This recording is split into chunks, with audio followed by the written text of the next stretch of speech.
অনেকে আমার জিজ্ঞাসা করে আমি কত টাকা বেতন পাই।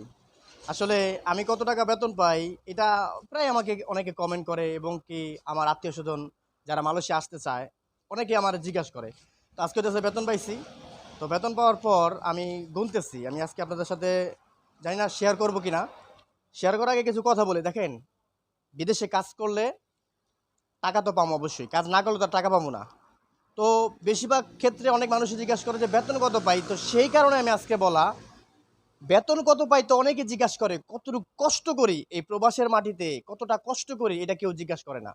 গত কয়েকদিন আগে একটা ভিডিও দিয়েছিলাম যে আমরা একটা রৌদ্রের ভিতরে একটা কাজ করতেছিলাম। রৌদ্রের ভিতরে সেখানে হচ্ছে আপনার একটা কবরস্থান, সেই কবরস্থানের সামান্য একটা কাজ করা। তো রৌদ্রের ভিতরে যখন কাজ করি তখন আসলে বোঝা যায় যে কতটা কষ্ট।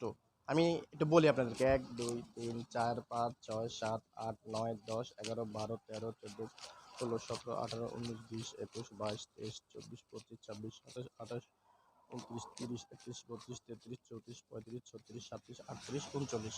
আচ্ছা, এখানে ২,০০০ টাকার থেকে ২,০০০ রিঙ্গিত থেকে ৫০ রিঙ্গিত কম আছে। মানে ১৯৫০ রিঙ্গিত।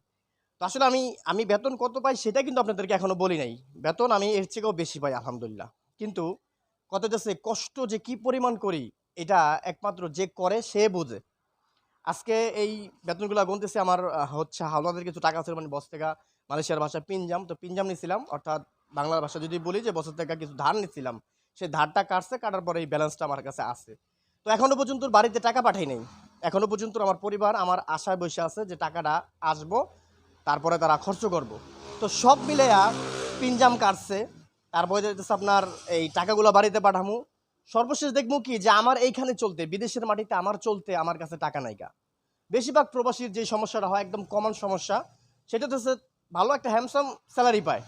কিন্তু মাস শেষে দেখা যায় যে বাড়িতে টাকা পাঠায় বা এখানে খরচপাতি দিয়া মানে নিজের কাছে টাকা থাকে না। আসলে এটা খুব মারাত্মক একটা সমস্যা।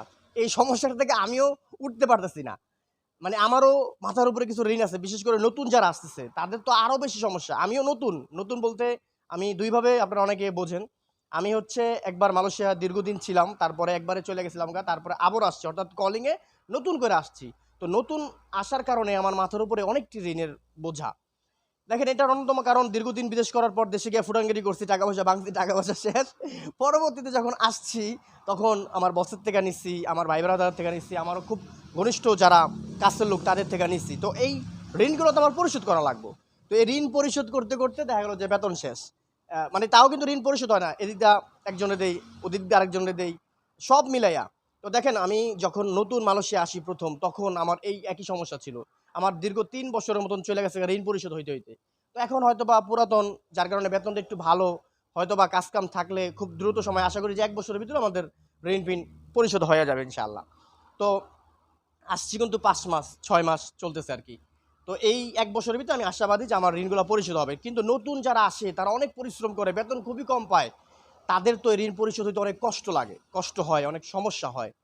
তো তারা কিন্তু বুঝতে পারে বা বলতে পারে কতটা কষ্ট হয়তোবা আমরা কেউ জিজ্ঞাসা করি না। বেতনের কথা জিজ্ঞাসা করার আগে জিজ্ঞাসা করবেন কি পরিমাণ কষ্ট করি বিদেশের বাড়িতে। এটাই আরকি অনেকে আমাকে জিজ্ঞাসা করেন। সেই জিজ্ঞাসার কারণে বলতেছি যে বেতনের চেয়ে কষ্টটা বেশি।